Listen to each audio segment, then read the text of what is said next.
It's showtime, folks. Enjoy the show.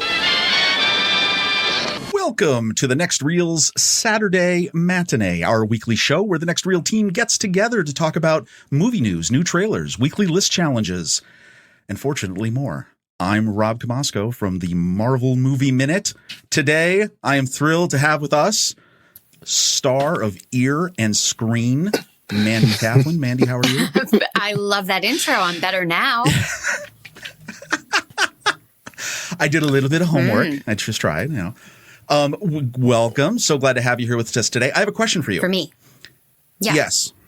During these times of protected shopping, you walk into a Target. Sure. You go to the exclusive toy area, and on the shelf are action figures of Sophia, Blanche, Rose, and Dorothy. You can only buy two. Which two do you buy? That is so tough. And I have the 4 Pop Funk. They were sent to me. Yeah. Who do I buy? I think Blanche and Rose. That would be my answer as well, even though I wasn't asked.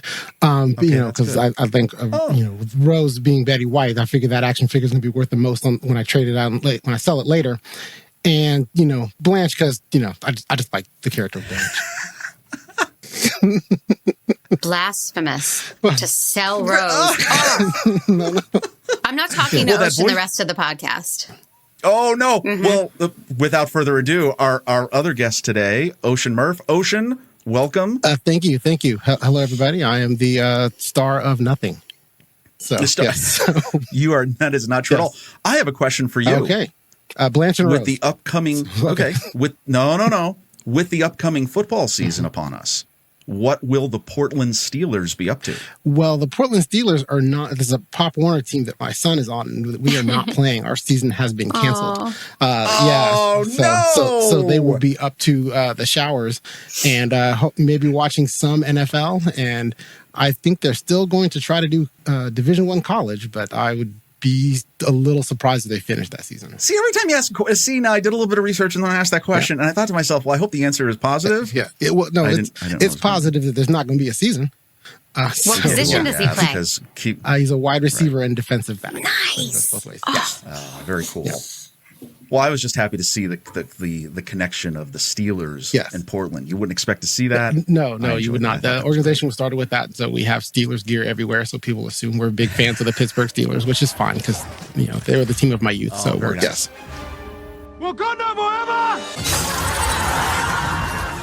Welcome to you both. We have a packed show of so many different things to talk about, but I know we've got our news rundown. I'm actually going to put the news aside just for a second. There's obviously a story that we definitely want to address, and it's sad and obviously tragic. We're going to talk about the passing of Chadwick Boseman.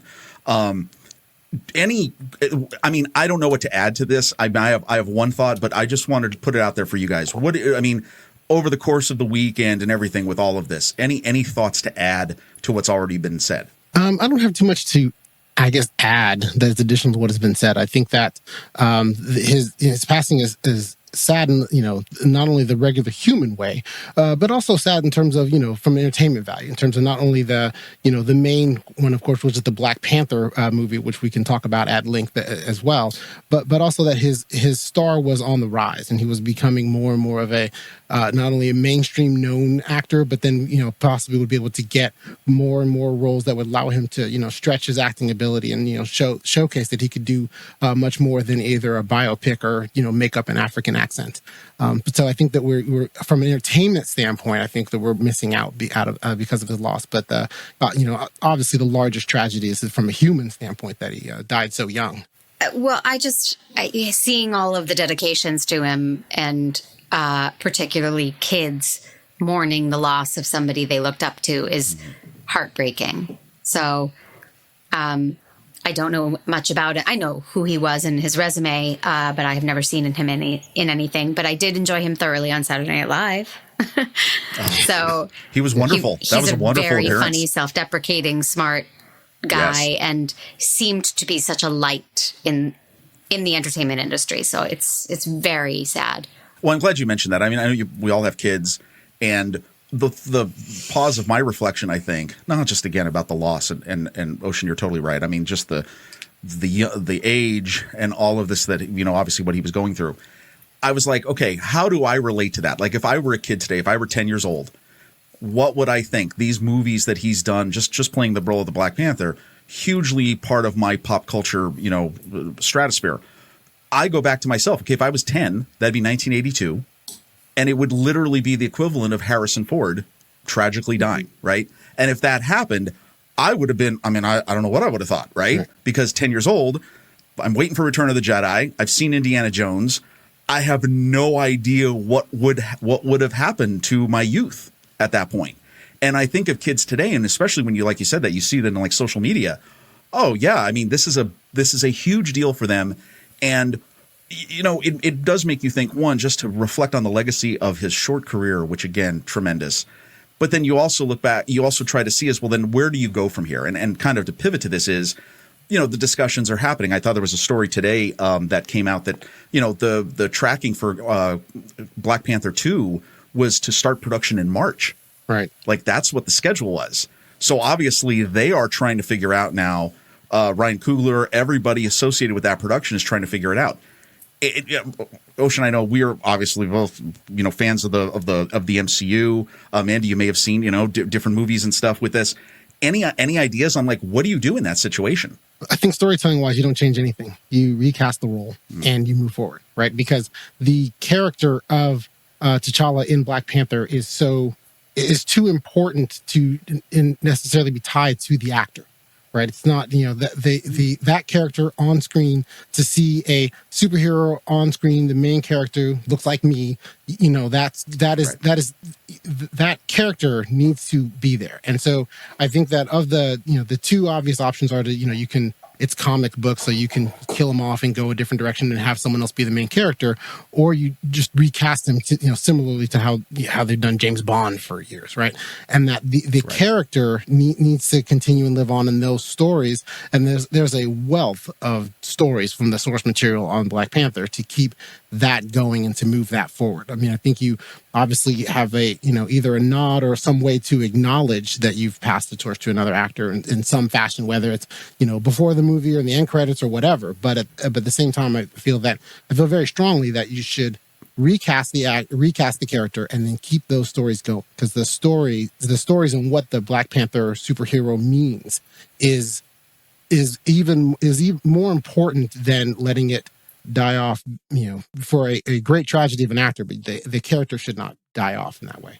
Oh, absolutely. I agree. No, that character's got a future. Regardless of, even if they don't recast the T'Challa character himself, or if they put someone else in there, M'Baku, I could think of a couple different characters that they actually could work that in. But regardless, there's going to be more Black Panther movies. There's going to be a role for Black Panther moving forward in the MCU. So, obviously, just on behalf of the Next Reel, all of our thoughts to his family, his friends, his coworkers, and all the people that just clearly touched by his performance. I know I have been, and our family, and we certainly will look forward to enjoying his movies and seeing what's next as well, for the legacy that he has in that character. The hell are you supposed to be?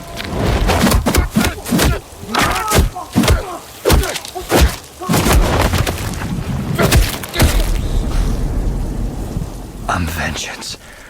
Now, our news was a little heavy on superheroes, I saw. We did, in our usual contabulation of votes and other things, we had a couple things come up here that rose to the top. FanDome, I know there has still been talking about the DC event that took place a few weeks ago. Lots of stuff. Well, I was fooled by the internet for a Batman trailer a couple weeks ago, about a month ago. So I'm glad there's an actual Batman trailer out now. And being a diehard Batman fan, I'm very excited about that specific one. The trailers and everything look good, and hopefully they don't DCU it up and make it actually a really decent movie. I think that I have a cautious optimism towards the whole endeavor, because the characters are exciting, and there's new fresh takes on some of them that I do like, and seeing what they're putting out. But I have my cautious optimism because the movies that have been put out to this point have been, I think the best you can say about them is that they were meh. Right.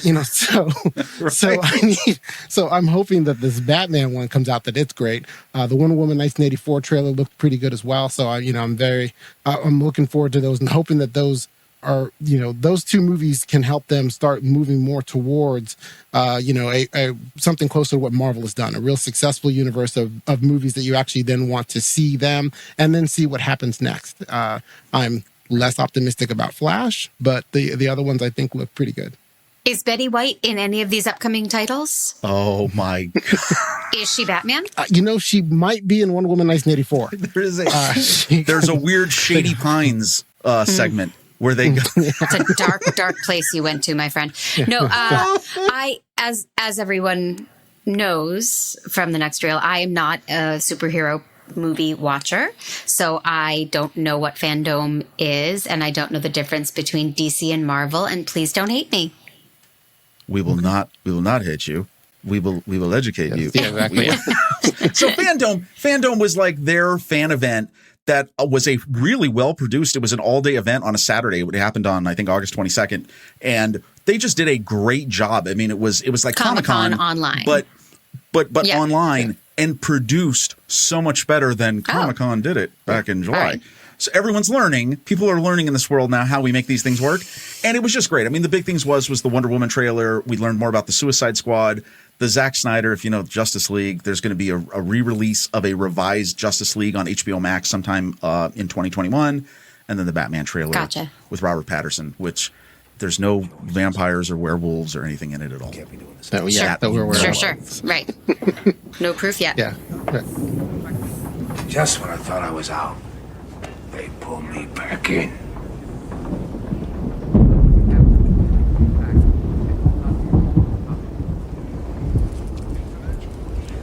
Our true enemy has not yet shown his face.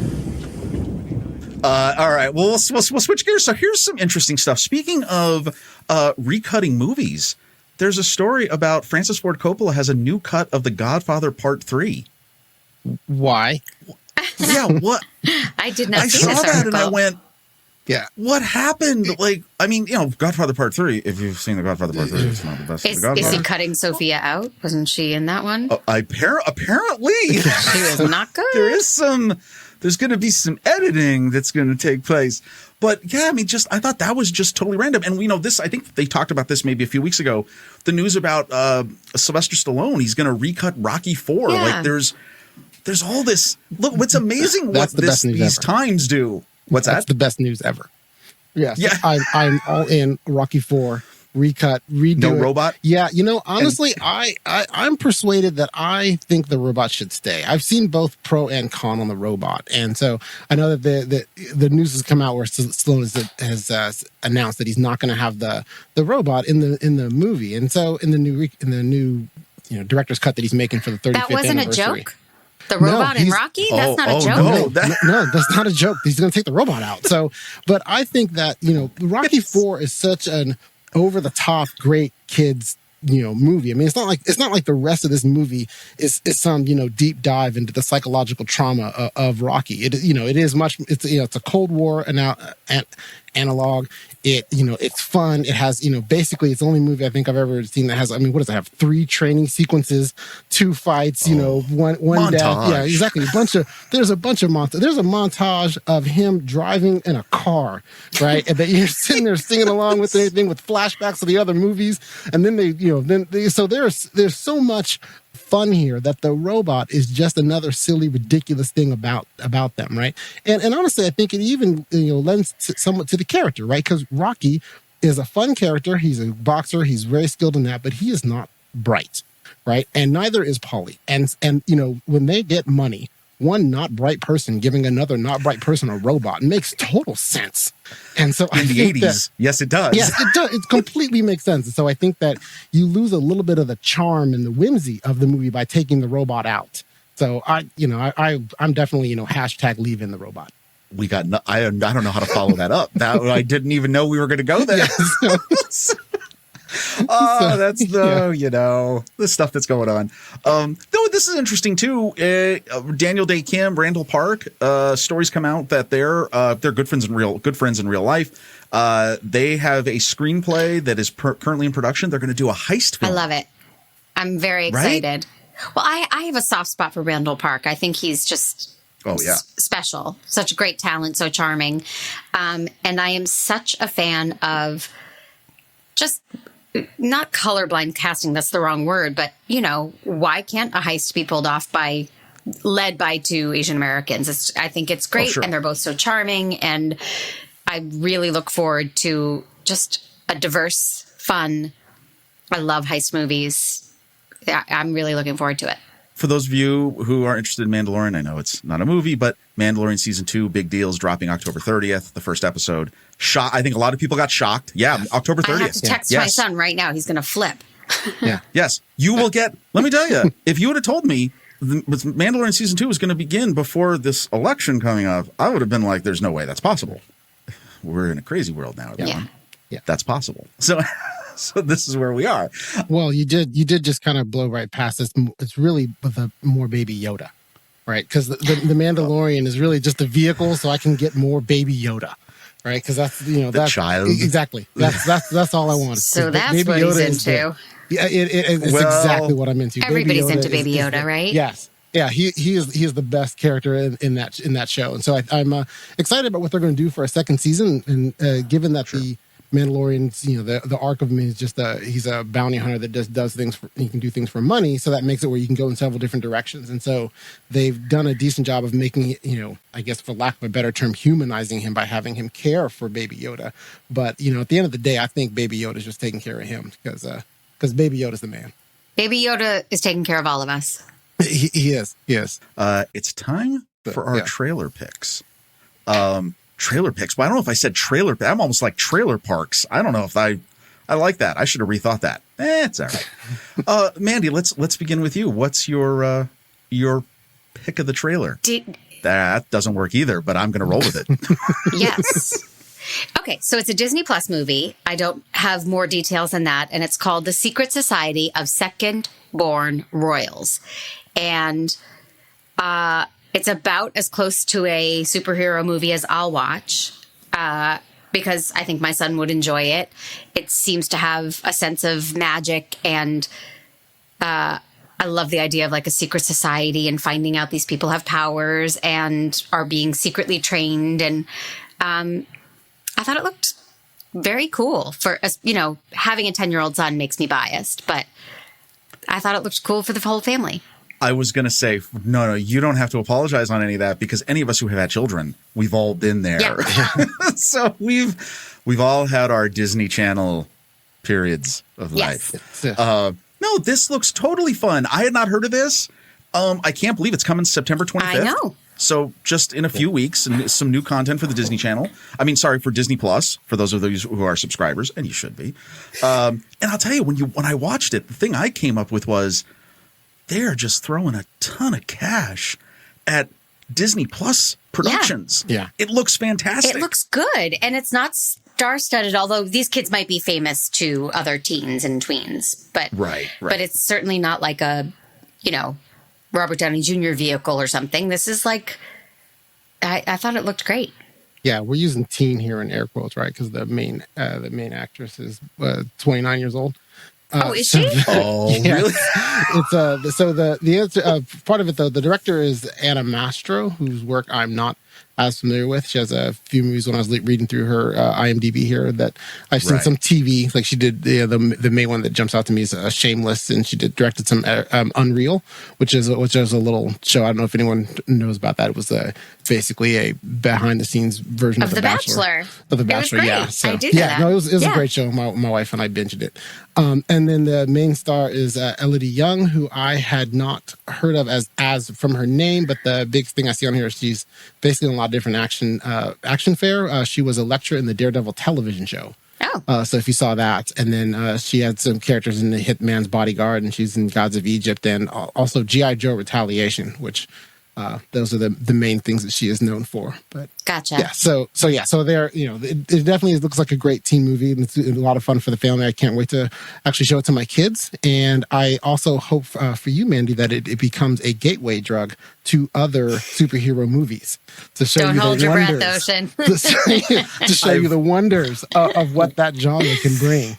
You know, it's funny, not to go off on a tangent, but my son doesn't like superheroes. He's never been into them. If he said, I want to watch Iron Man, of course I would sit and watch Iron Man with him. Right. But he's like, no, I don't want to watch it. So Okay. he got that from me, I guess. Sorry. I think that may have been a first for Saturday Matinee to encourage the use of a gateway drug that I may or may not. But if there was going to be one, I say just go straight for the hard stuff.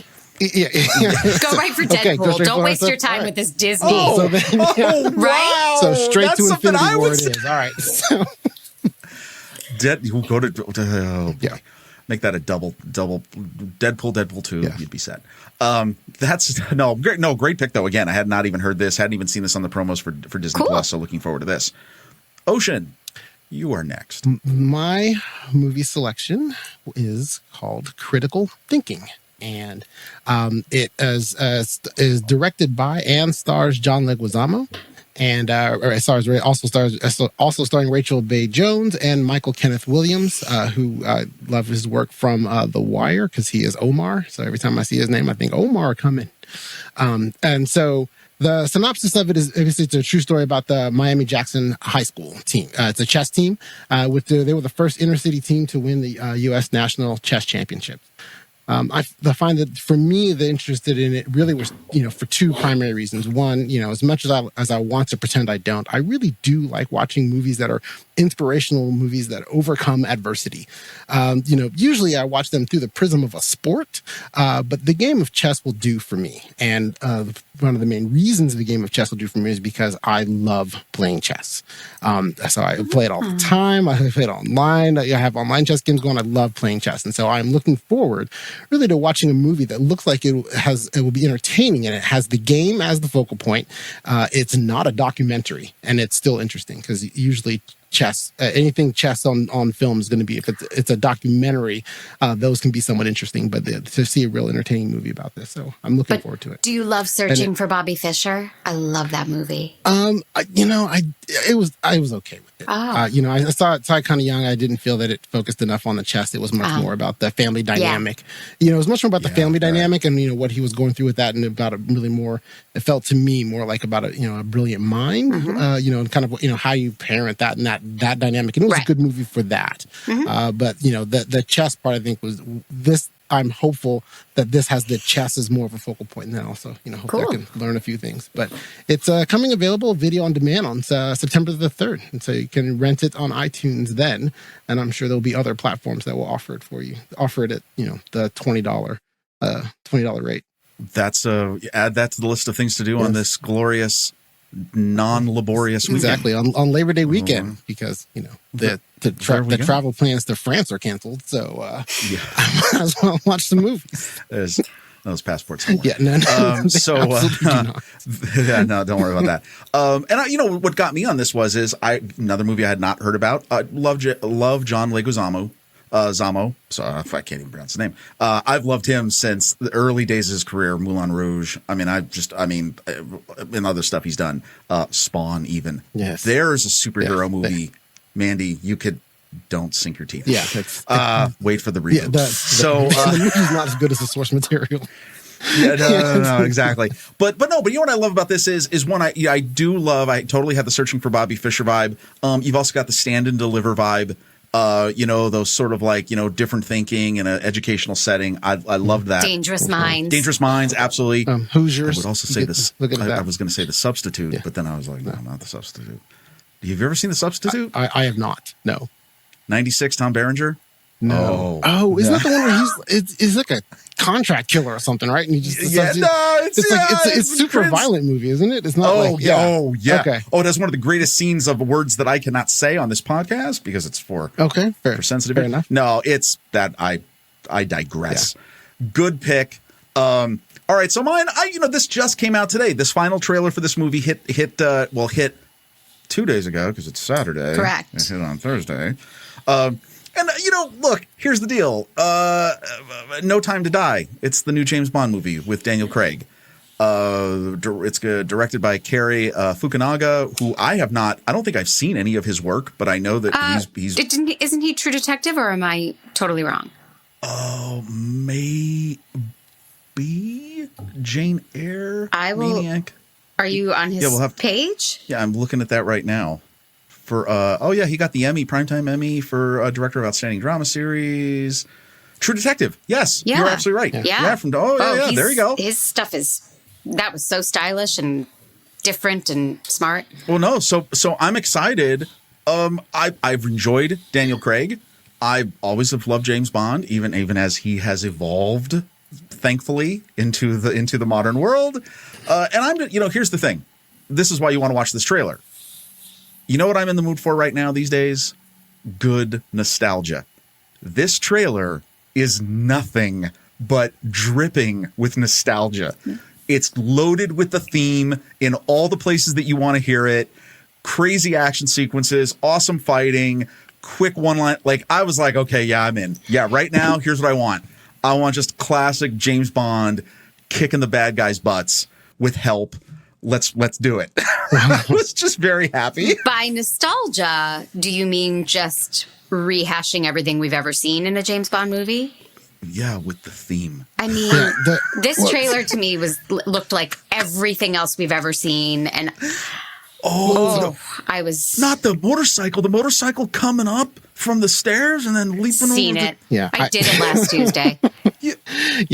I find myself in a similar, but not a similar. I guess between your both. So let me preface this by I'll first start off with the positive. I will watch this movie. Okay, because I'll watch it. But I'll start off with my whole James Bond thing.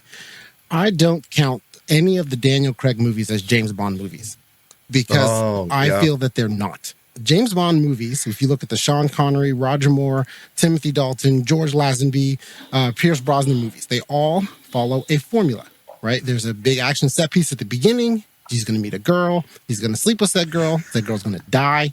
He's going to go hang out with Q for a bit to get some gadgets, put money penny for a bit, then go on to the main adventure where he's going to meet the next girl. The bad guy's going to give a lot of exposition, and he's going to stop that plan, and then he's going to go off into the sunset with the girl. The end. And spoiler alert, Ocean. And if I watch any one movie, I don't have to know what happened in the other ones, right? You can take anyone. If you say, hey, you want to see a James Bond movie, I can put in any Sean Connery one. Doesn't matter which one. I can put it in. You're not going to be lost. I can do the same with Roger Moore, Timothy Dalton, and Pierce Brosnan, all of them. The Daniel Craig movies, first off, don't follow that formula. And secondly, require you to have seen the other ones. Right. The first time I saw Quantum of Solace, I couldn't stand it because about 30 minutes in, I looked at the people that I saw it with and I said, does anybody know what's going on? And we all were like, no, because you had to remember exactly what happened in Casino Royale in order to understand Quantum of Solace. And so to me, with the Daniel Craig James Bond movies, they just decided to go in some other direction, like more Jason Bourne type movies, right? So you could have changed James in the Daniel Craig movies, you could have changed the character's name to something like, David Trench, right? And you would not have even thought they were ripping James Bond off because they did not follow the formula. They decided to go a whole nother way. And so while I do think the movies are good and I do enjoy them, to me, they don't count as James Bond movies. The last James Bond movie he made was, that horrible Pierce Brosnan one that he made at the end. These other ones it's just Jason Bourne with a different name. Sounds like a valid argument, and Rob is crying. Oh, my tail is now permanently between my legs. Yeah. That's it. I'm done. Okay, let me just say a couple things. Okay. Did I mention evolution? Did I mention nostalgia? Did I mention my need? I just want something that I just have great memories of, and I just want to relive it again. And Pierce Brosnan made a bunch of those movies, and so did. Yeah, I know. I still don't understand GoldenEye. Nobody understands GoldenEye. Oh my God, I know more about GoldenEye from the N64 and Nintendo 64 game than I do from that movie. Yeah. That movie was great. So I can go on longer than we want to about how much I like that movie. But so I just don't, I look forward to seeing the movie. I'm going to see the movie. Don't get me wrong. These Daniel Craig movies are good movies. They're very enjoyable. And I do enjoy watching them. They're not James Bond movies to me. No. I think the Jason Bourne comment is noted. And Mandy, yes, it's the same old. I understand. I do. I get a soft spot when this theme comes on and there's cool explosions. Absolutely. Yeah, what? It filled a need that I had. Yeah. Well, why can't movies be like comfort food? Sometimes I just want what I know, and I'm gonna consume that. It's okay. I understand. And honestly, with the Daniel Craig thing, I think though, Ocean, valid point. Yeah, they've been telling it's been like a crazy season of Doctor Who. You had to know everything to know what's going on. I'm looking forward to seeing how they wrap it up, because that's what I assume is going to happen in this movie. Yeah, that a lot of his arcs are going to get some resolution, because this is going to be the last Daniel Craig James Bond movie, I would think. So yes. Well, okay. Well, next time. Yes, and then hopefully they'll move on to Idris Elba. Up my trailer game. You know who I want to be the next James Bond? Idris Elba. He would be fantastic. That's not who I'm thinking of. Henry Golding. In Crazy absolutely. Rich Asians. Yes. He is the most Golding. Henry Golding. He was the lead in Crazy Rich Asians. He is the most dapper, sharp guy working right now. And I just think he would be outstanding as James Bond. Oh, Now, I've upset Ocean. I agree with you. I'm just going to say, though, what's going to spoil that for you? What? He's going to be in a version of James Bond next year called Snake Eyes. Oh. He has been cast as the G.I. Joe character Snake Eyes. They're in the process of rebooting the G.I. Joe cinematic universe. All right. And that's his role. Is he playing Snake Eyes? Oh, yeah, I believe he is. But Snake Eyes doesn't talk. I know. I don't know how they're going to do this. Oh, he's got a good voice too, good accent. All right, well, maybe I'll just have a private. That's a great pick, though. Yeah. Thank you. Yes. Also, Snake Eyes his face is completely covered. This is too good looking of an actor. There's been a lot of so that you completely cover. It's like we're going to find a really good looking actor and cover his face and not let him talk. Let's use Gilbert Gottfried or something. Like, don't do that to Henry Golding. Right. Oh. Maybe there's flashbacks. There's I think they're going to tell his story with flashbacks before all that happens. Oh, okay. See, now I'm glad I brought James Bond, because this is a very good conversation. Let's move on. Okay. So nice job. All right. So I've got a game. Now this is a crazy game. I am not only am I a fan of movies, I'm a fan of the business of movies. And I was going around and looking at the numbers for the box office. So in celebration, if you're celebrating, that movie theaters have somewhat opened, albeit your safety. Please always keep your safety. Yes, just keep your safety the number one priority in your life. We'll see what happens. With that said, I thought, well, you know what? Let's talk about the box office from this year. So I have 5 questions for you. No looking. I think you're going to be surprised by the answers, but I thought this would be a telltale sign of where the movie industry is right now. So we're going to have questions on the 2020 domestic box office. All right. First question. All right. First question. How many movies in the top 10 of this year were not released in 2020? How many movies in the top 10? So the top 10 of 2020 so far to date, the 2020 domestic box office. Right. How many movies in the top 10 were not released in 2020? I'm going to say 5. I think it's higher. It's going to be like 7 or 8. 7. I'll go 7. Oh, you were okay. Mandy, you were close. It's actually only 4, surprisingly. No. Can you name them? Not at all. Now here's the hint. Like think of Christmas. Close. Think of Christmas last year, which I know seems like 10 years ago. Right. But you mean back in my Well, youth, I know they released a lot of like the Oscar bait in right before the new year. I can't even think of one of those movies. Was there a new Star Wars? The most recent Star Wars. The Skywalker one. The Skywalker one. I just don't remember. That was this past December, right? Or was it? Okay, correct. So then that's one. That's what I was going to say. I was going to say that. Yeah, that's definitely one. Was there a Marvel movie? No, there was not. There was not. There was no Deadpool. Not even Deadpool. Think about some of the Oscar contending movies. Maybe there were movies that involved wars. Oh, like what was it 1917? 1917. Okay. So yeah, 1917. Okay. And then, you had a great point about Oscar contenders. There's another movie that was up for many Oscars, a little movie, maybe you could say, that came out right around Christmas. I think it actually came out on Christmas. Trolls World Tour? A little movie about a certain gender of people. Oh, so it's I believe he is hinting towards the movie Little Women, which was the the 4th incarnation of that movie? I think it was probably. I think it's the 4th time that it was done. So yeah, there's Little Women. That was a big box office winner? In COVID. In COVID numbers, yeah. So, okay. And then the fourth one, it's a sequel. And actually, the person who started that movie was recently in the news for actually just having recovered from COVID. Oh, the Rock, Jumanji. Johnson. The new Jumanji. Jumanji, the next I have level. such a soft spot. Wait, The Rock had COVID? Yes, he and his whole family. Yes, that actually just came out. He just released that. His whole family had it. Oh. And they have fortunately recovered Good. From that and are doing well. All right, so here's my third question. Disney had 7 movies in the top 10 for domestic box office in 2019. Currently, how many movies do they have in the top 10 of 2020? They had 7. 7. 0. Yeah, I like 0. 0. Well, you mentioned the one. They have 1. Star Wars: The Rise of Skywalker. Oh, that's right. Technically, it is a Disney movie. Yeah, did not come out in 2020. Yeah. That tells you something about how Disney's doing. So, going back to our story about them putting money into Disney Plus productions, let me tell you. I mean, again, I know who's going to be like, "Are you actually boo-hooing Disney?" You cannot overstate how their business has been devastated by this. Yeah. And the I mean, not parks. just the box office, but the parks and everything. It is really crazy. Things are going to have to change. Okay. All right. So here's an interesting one. So what is currently the highest grossing movie of 2020? Trolls World Tour. Nope. It's not. You have not mentioned it. That has not been mentioned yet.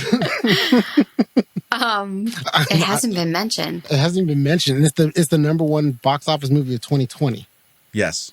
But when you say box office, you mean in the theaters from January and February? Domestic gross. Yeah. I'll give you 2 hints. I need them. Will Smith and Martin Lawrence. Bad Boys for Life. Whatever it was. Yes, Bad Boys Bad for Life. Boys for Life is the number 1 highest grossing movie of 2020 with just over $204 million. Well, that means we can look forward to number 5 of that. Well, okay. So wait. Well, not only that. Here's my 5th and final question. Well, then what will be the top 3 highest grossing movies at the conclusion of this year? But not counting home. Or are you counting home? Because won't Mulan kill? Oh, box office, domestic box office. The U.S. based on that. Well, there's that recent news announcement that, AMC is going to open 70% of their theaters up to show Tenet. Right. So, Tenet. Oh, Tenet's a good guess. If Tenet comes out, Tenet is going to be number 1. What's that one everybody is so excited about with the powers, with the... So Wonder Woman 1984? Yeah, but then there's another one, Mutant. Oh, the New Mutants. Oh, the New Mutants. The New Mutants is out. It's not. It doesn't have the formula for a big box office. It's much more of a. They need to put it in box office to make a little bit of money. Get that thing to video where everybody will watch it. But you're looking at like some of the bigger movies I was thinking at for the rest of the year is Wonder Woman, Black Widow, No Time to Die. Pixar is still going to try and release Soul, which interesting. They're going to release it on the same day as No Time to Die. December, the only 2 movies that popped out to me was Free Guy, which is that Ryan Reynolds comedy that takes place in like a virtual game that was a big trailer at the beginning of the summer or end of the spring. It looks very funny. It looks funny. Yeah, he's great. A movie that I am definitely looking forward to, a sequel I never thought I would ever see, Coming to America. Oh, yes. Yeah, with Eddie Murphy. Here's my point of all this to wrap your heads around this. I'm going to predict that Bad Boys for Life is going to be the number 1 movie of the year. Well, yeah, because people aren't going to race out to the box office. Because here's the deal. Even with those movies, there's no movie here that's going to make $205 million. Not in this environment. Not in this environment, I think even in this environment, Tenet could get there. There's so much around Tenet that I think Tenet could get there. And the fact that the theaters are opening up specifically for it, I think it could get there. But the other ones, if they just pack it in, the other ones, I don't think so. I don't even think Coming to America or Free Guy will come out this year. I think those are 2 movies that are expensive and need to find their audience. And so I think that they'll end up waiting until 2021 until there is either a vaccine or treatment. Well, are you guys going to go see Tenet in the theater when it comes out? Probably not, but and you're the exact target audience of that movie. Well, I'm not the exact target audience. I'm definitely in it, but at the same time, if I think my calculation or my bet for that is much more involved with the fact that if the theaters are going to actually open up specifically for it, then that implies that they believe that the demand is so great for this movie that it could get there, and that, or they're using that as the test bubble, right? So as the canary in the coal mine to say, hey, if this movie doesn't do really well, then maybe we just shut the whole thing down, and cut the losses. And then you got to look at other models. Oh, something I meant to mention at the end was, are you going to watch Mulan? Oh, absolutely. Yes. No, absolutely. It's coming out on Disney. The live action Mulan on Disney Plus. It's going to have Jet Li as a bad guy, and it looks very entertaining. It's definitely a movie that I'm going to watch, and I'm going to bring my kids and they're going to watch it too because we're all interested in that. But Mandy, what do you think? Shaking your head no? I am not looking forward to it. Yeah, I don't know. Mulan was never one of the Disney animated ones that I loved, and my son, I think, is a bit past wanting to see Disney movies right now. Oh, okay. No. Yeah, the ones based on the animated. Right. No, our house is super excited for it. I'm a little disappointed there's no Mushu that I know of. We'll see what happens. But anyway, I'm looking forward. I never watched the animated version. I thought the animated one. Oh. At the time, my kids were too young to care about that. I think we were. It wasn't right around the time of Cars. So I remember, I had boys, so Cars and Happy Feet dominated. I felt like it was before, but then if it was that was probably a re-release. Okay, so then if it was before, then yeah. So I didn't even have kids then, so there was no way I was watching that. As we all know now. So anyway, so the box office is crazy. This is going to go down with a huge asterisk for this year for movies. We're going to see what the interesting thing will be is to see how movie production and movie budgets change as a result of this, as we slowly move towards normalcy one day. All right. So we've got our lists. Yes. Now, this is really interesting. So as everybody knows, we had an option. We had a couple things this could have been. This could have been lists of island movies. That didn't win. Fortunately. We also did have actors who died shortly after production, and that was close. I mean, I think it was literally almost a tie. And then at the final push, unusual vocations is our topic for our movie lists. Now, for those of you who don't know, I didn't say vacation, not unusual vacation. I said vocation. Vocation usually has religious meanings with, what you're meant for, right, in some way. It's taken on a much more, pop culture usage, especially in the last 10 to 20 years. What is it? It's an occupation to which a person is especially drawn to or which they are suited, trained, or qualified. It's a job, Rob. Well, but it's a job you're meant for. All right. I didn't think of him that way, but now. Okay. Oh no. Let's start off. All right, Mandy, you begin. I'm going to go with the most obvious one and take it so you guys can't have it. Oh, Ghostbusters. Okay. Oh, okay. Right? Oh, yeah. You didn't think? Oh, I did not think of that. That would be the first thing everybody would say. No, I didn't think of that as unusual. No. So you know a lot of people that hunt ghosts. Yeah. No, what a great! I mean that movie. I still, to me, that movie defines 84. 1984 is that movie. Yeah. I mean, it's just fantastic. I just got the new action figures. That might be over my shoulder. Those are just they're on pegs right now. Amazon has them. They're available at Hasbro. They have a whole new line of figures. Dana Barrett, Terror Dogs, everything. So I mean that is still in our collective psyche. And with the new movie now coming out in 2021, right. Obviously, big deal. Yeah, yep. I will have to admit and confess here that I have never seen Ghostbusters. I know. I've never seen any of them. Oh, Ocean. Yeah. Oh, no, wait. With that said, you only need to see the first one. Oh, okay. Yeah. Not any. I mean, look, the reboot is a totally different conversation. Okay. Ghostbusters 2 is, admittedly, even the cast is like, that never happened. Don't worry about it. Well, I had the soundtrack for that movie. So. Yeah. Nice. A nice pick. Yeah. Ocean, what do you got? Okay, so I'm going to go with what I thought of as the obvious first the unusual one, and that is Ace Ventura, Pet Detective. Nice work. Because nice work. That is an unusual, and I think I accidentally backed into the theme of he felt drawn to it, because clearly he felt very drawn to it as a great, I don't know who listens that doesn't know, but anyone doesn't know, it's a Jim Carrey movie that where he plays a pet detective and he goes and solves pet mysteries. It's brilliant. Yeah, it's really good. It's brilliant. Yeah, and the first one had those movies. The whole story about the Miami Dolphins mascot, which I don't have a mascot, which to me that was another layer of funny for that. All right, no, great. That's a really good pick. All right. All right, so mine is okay. For those of you who have listened before, whenever I pick my 3 movies, they all have some interconnecting thread. I won't tell you what it is until we get to the second pick, because then you'll figure it out. The vocation of my first movie is Educator of Rock. That's right, the 2003 musical comedy starring Jack Black, School of Rock. Mm-hmm. Or as we refer to it here, is The Ballad of Dewey Finn, which is his character. That's the character's name. Okay. Yeah. Listen, here's the deal. You know why you need to know about that movie? And look at how all the dots connect in this episode, right? We've been talking about Disney and everything with our kids and all these things you go on. If that movie doesn't happen, you know what also doesn't happen? iCarly. There's no iCarly. And if you don't know what iCarly is... Miranda, what's her face? Miranda Cosgrove. This is where she got her start. That entire show, which, let's just say, if your children grew up in the 2000s, you knew what iCarly was. Big deal. So, it was a huge deal. It was before its time. I love School of Rock. I just wanted that on the record. Yeah. Oh, yeah. And the other day I was walking around the house and I was like, what is this from? If you live hardcore, then you... and I was like singing that song. I'm like, what is that? What is that earworm? But it was School of Rock. And it's the heart that ties that movie together. Love it. It's great. All right, Mandy, back to you. My list is so varied, but this, I'll go deep. There was a movie that I couldn't remember the name of, and I found it. It's called The Sessions. This is a deep cut. Okay. So this movie was about a man who couldn't move his body and hired a sex surrogate so he could lose his virginity, played by Helen Hunt. Helen Hunt. This is a Helen Hunt movie. John I know. Hawkes. Okay.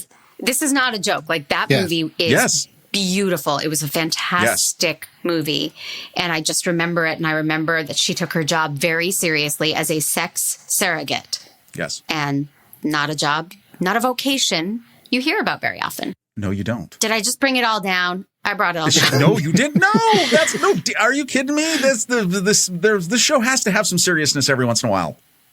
Or else, what are you here for? Because the alternate was Paul Blart Mall Cop, but whatever. I'm just... No. Now I got to find a new addition to my list. No, I'm kidding. No, she got a lot of critical acclaim for that performance because it is so raw. It's real. It was incredible. Yeah. So, absolutely. Good pick. All right. Thanks. All right. Ocean. Okay, so since I went heavy on the unusual vocations, being that something that you would not hear about, for these for my first couple. Then this next one is a movie that I actually heard about for the first time on the Saturday matinee. It was a trailer that was chosen by Andy. It's a movie called Guest of Honor, and basically it's a story about a man. The main character is played by David Thewlis, and he plays a food inspector. And in it, he's a food inspector who is trying to understand a bit more about his daughter, who has chosen to be in jail for a crime that she did not commit.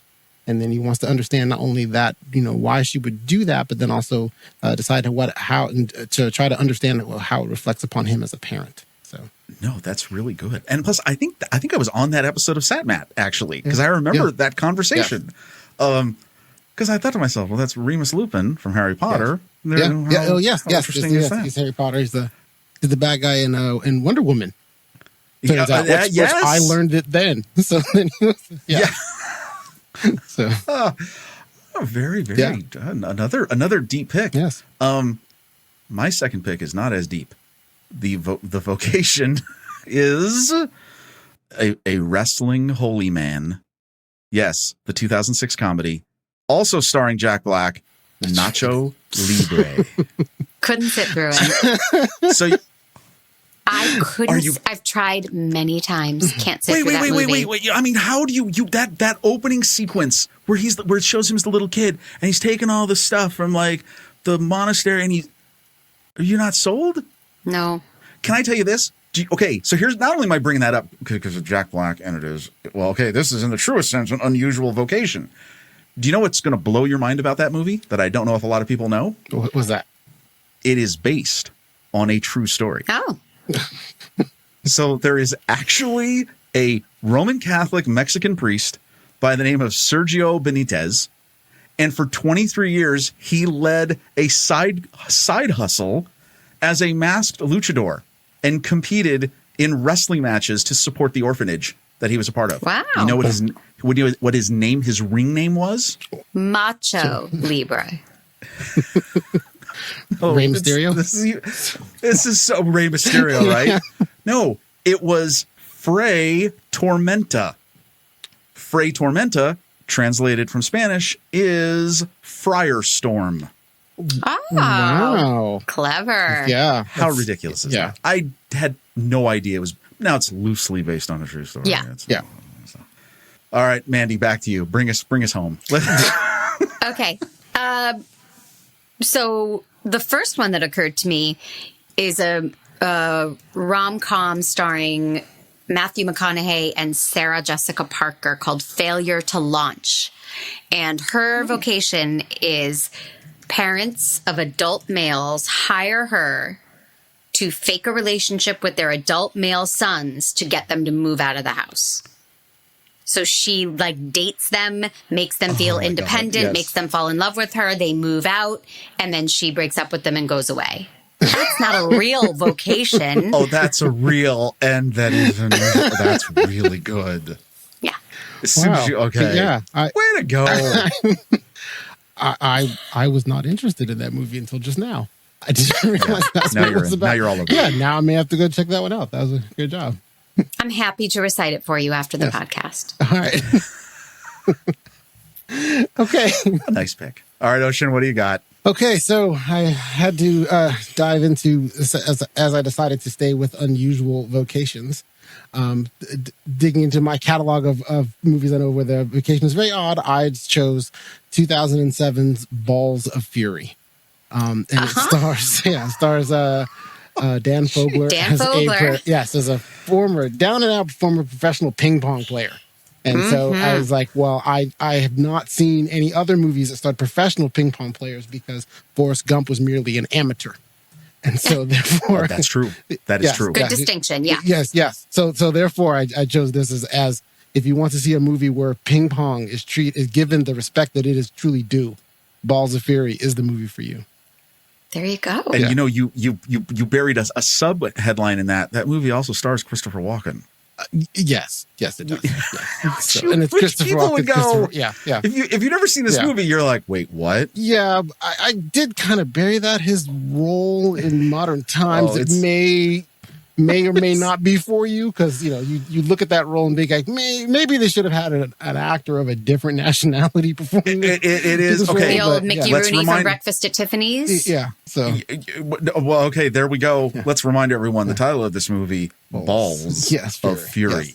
Yes. I think you know what you're getting. Yes. Hopefully you do. Yes. Yeah. If you're easily offended, do not watch this movie. Oh yeah, proceed with caution. Yeah. Oh, that's another great pick.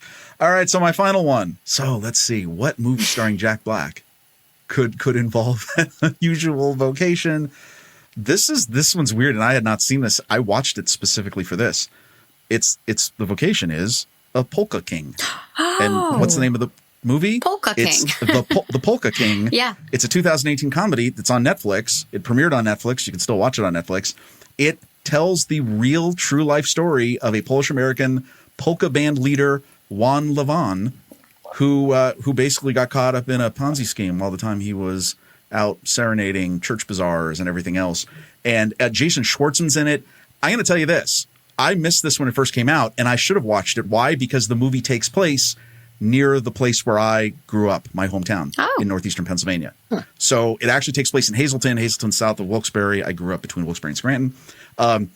It's weird. It's what you would expect, from these, a few years ago, these made-for-Netflix movies. But Jack Black just owns it. And I got to tell you something. There's a scene in it with Jason Schwartzman where if you're a content creator, if you're an artist of any kind, it's a scene that is surprisingly poignant. Basically, they're having this conversation that they're not making enough money playing church bazaars. And Jason Schwartzman is basically lamenting that, his family members, even he knows, the old Polish women from this area, they don't want to pay. They want to pay for their booze. They want to pay when they drink, but they don't want to pay to hear the music. And he's lamenting that, this is ridiculous, how much it hurts my craft that I can't get paid to do what I love, but they'll pay to have their highballs. It touched me. Maybe it's just because It's I'm been from on there. my queue in Netflix since it came out. And I just, every time I'm like, I don't know, maybe I should. And I go buy it. But now, Rob, I will watch it. Yeah. Watch it, and you will be uniquely disturbed. Because again, I'm from there. Yeah, this actually totally happened. So, wow, Unusual Vocations. We hit everything. I don't think that I was prepared for that. All right. May I mention my backups? Please do. Oh yes. Some honorable mentions. What do you got? I'm a type A nerd. I'm like the Tracy Flick of the podcast. So, Please. well, I already mentioned Paul Blart Mall Cop. You just don't hear a lot about mall cops. No. One idea I had was, and I never saw the movie, but I have this image of Richard Pryor as the toy. Like, doesn't the rich dad actually say, like, we hired him as a toy for my son? Yeah. Yeah. They hired him So that's as a weird job. as a friend. Right? Yeah. Yeah. But Yeah, but they he's call him a toy. Yeah. And then my mom offered up Goldie Hawn in Wildcats, just that you don't often see a female football coach, head coach. Yeah. But so those are my backups. Okay. Again, thoughtful, Very, deep. yeah. Yeah. I did not think of any of those. I take yes, this yes. seriously. Yes. Yeah. I mean, all I had was Tenacious D, The Pick of Destiny, which, I mean, that was only going to get me so far. You And didn't know want to what that do is? 3 other Kyle Gass movies? That's what, you know. Oh, boy. Are there right. 3 other Comcast movies? Well, Anything Jack Black is in. Yeah. well, do you want to know? Well, actually, oh, wow, deep cut. We're going to do this. Can you name a movie that Kyle Gass is in? When I say it, your mind's going to be blown. Other than Tenacious D, The Pick of Destiny? No, Yeah. I cannot. Elf. Oh, yeah. Okay. Yeah. Yeah. Yeah, he's an elf. He's one of the writers, He's- right? With Andy Richter? Yes. Yeah. Yes. Oh, wow. That's anybody. Look at this. The more you know. Yes. Ba, ba, That's right. ba, ba. Tune into this And knowing is podcast. half the battle. All right. So we have a unique. We got GI Joe. We Exactly. got GI Joe Yeah. references. Yeah. That's like the second one. Unbelievable. Okay. So we got to come up with some thoughts for the guys for next week. The topic is the movie is Life is Beautiful. Are you familiar with this movie? Yes. I love it. You've seen it. Ocean, No, not okay. I'm not familiar with okay. it, nor have I heard of it before. Okay, so this was Roberto Benigni, Italian filmmaker. He made this film. This is like mid-90s. It critical acclaim. It's a foreign film. It's a, how do I say this? A somewhat of a dramedy set during the Holocaust In a concentration camp. in a concentration camp. It's absolutely stunning. So it's Oh, it is. It's a stunning So movie. The It breaks your dad, heart. so Hogan's the Heroes? dad is held prisoner with his son, and he creates like a funny world for the son, so the son doesn't realize the danger that he's in and the horror all around him. So it's this beautiful father-son. If you loved your children, you would see it. I'm just saying, but you know, well. it's really. I'm going to have to really decide good. which way I fall on that. Yeah, we'll I'll see get back after to the you. pandemic. Yeah. I see them a Yeah. lot now. So Yeah. Yeah. No, understood. So where do we start? What do we got? What ideas can we pull from? Well, I Life mean, is beautiful. comedies from tragedy or, comedies set in dark, unhappy times, like Schindler's List. Hilarious. Which is not a comedy. Hilarious. Right, Yeah. What? right. This is the trying to bring humor to what is a Right. horrifying situation. All right. But Comedies during historic events. or something like like tragic events. yes. I feel like there's stuff there. Okay. So would Steel All right, Magnolias I think that- count? Yeah, I mean, you laughter through tears. Don't give them ideas. Father son. I mean, isn't that the whole theme of the movie? Like that relationship as the core. Oh, absolutely. Father and son. Do we have to make that? Well, father and son. Not trips. Not trip. Adventure or journey father and son. That's about as positive a spin as you can give that. Father and son adventures. adventure. Which I mean, it is. Oh God.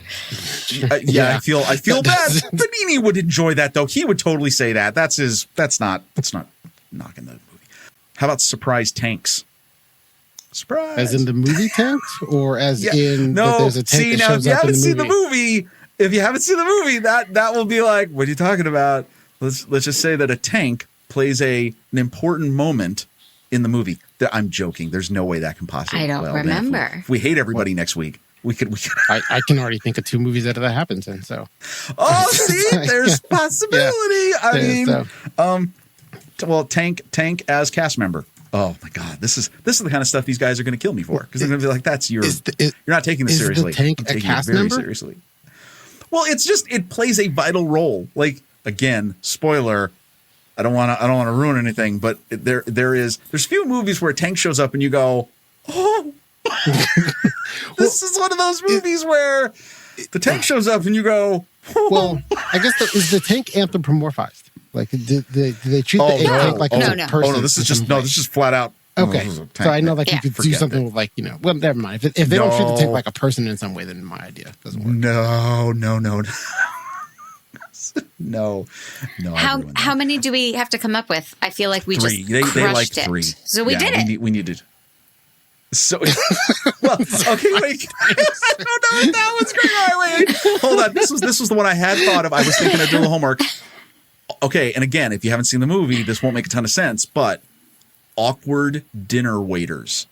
I don't remember that scene. So there is a crazy scene where he is the waiter in a dining scene that is just awkward completely.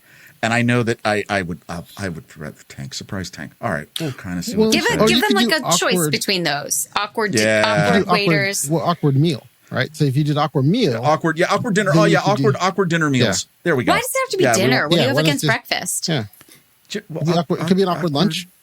Yeah. Could be. Yeah. Brunch can be very awkward. Yes, it can be. Ocean and I could tell you stories. No one's ever had a conversation about life is beautiful like this. I can guarantee you that. I know. All right. That's good. I think we've covered that. Wow. What a great way to start a Saturday morning. We did it. Yes. This is amazing. Do you have any final words? Any final thoughts?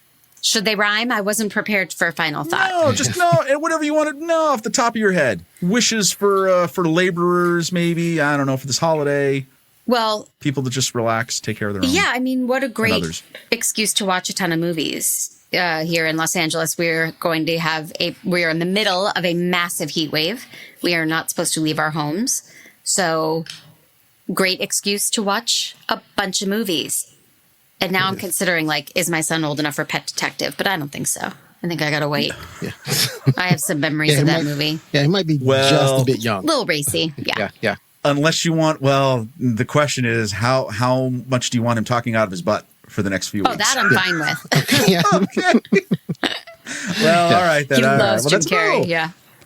That's a great thought. This is a time to catch up on movies. Ocean, any parting thoughts? Well, I also agree. It's a good time to catch up on movies. I guess I hope everyone has a happy Labor Day weekend. And if you are able, I hope you are able to safely get out to be somewhere other than where you live all the time. Like my family and I, we went to the coast recently, and it was just nice to get out to see a different set, just different scenery. So if you're able to safely do that, please maybe take advantage of 3-day weekend to just take your family somewhere different so you see something else. And, get outside and enjoy nature because the weather's great. Not in L.A. No. Okay. It's different everywhere. Then get out of L.A. And, yeah. Everybody, let's go to Ocean's house. Woohoo! Yes, right. Party in Portland. But those are wise. I think those are wise words. All right. Well, very good. Just some closing stuff here. If you want to vote in next week's list challenge, go ahead and head over to the Show Talk channel in the Next Reel Discord community, and you can lend your vote to the chaos that is list picking and movie sabotage each week. Surprise Tanks. I mean, come on. Vote for it. You know it's going to be big. So how do you access this Show Talk channel, you ask? All you have to do is head over to patreon.com/thenextreel and become a supporter of the Next Reel family of podcasts. For a mere $5 a month, you'll become a concessionaire supporter and get access to show live streams as we record, or early access to shows in your very own personal podcast feed, and access to the super secret member channels in the Next Reel Discord. I was thinking to myself, I nailed this, and then I turded it right at the end. That's fine. You know how to get all that. That's great. Well, everyone, thank you so much for tuning in. You guys have been wonderful. I've enjoyed this tremendously. Please enjoy your weekends and stay safe. and you're going to love this. I wanted to end the show with with a great final quote in the words of Dorothy Zbornak. You'll always be my sisters. Always. The last episode. Oh, God. Have a great one, everyone. Bye.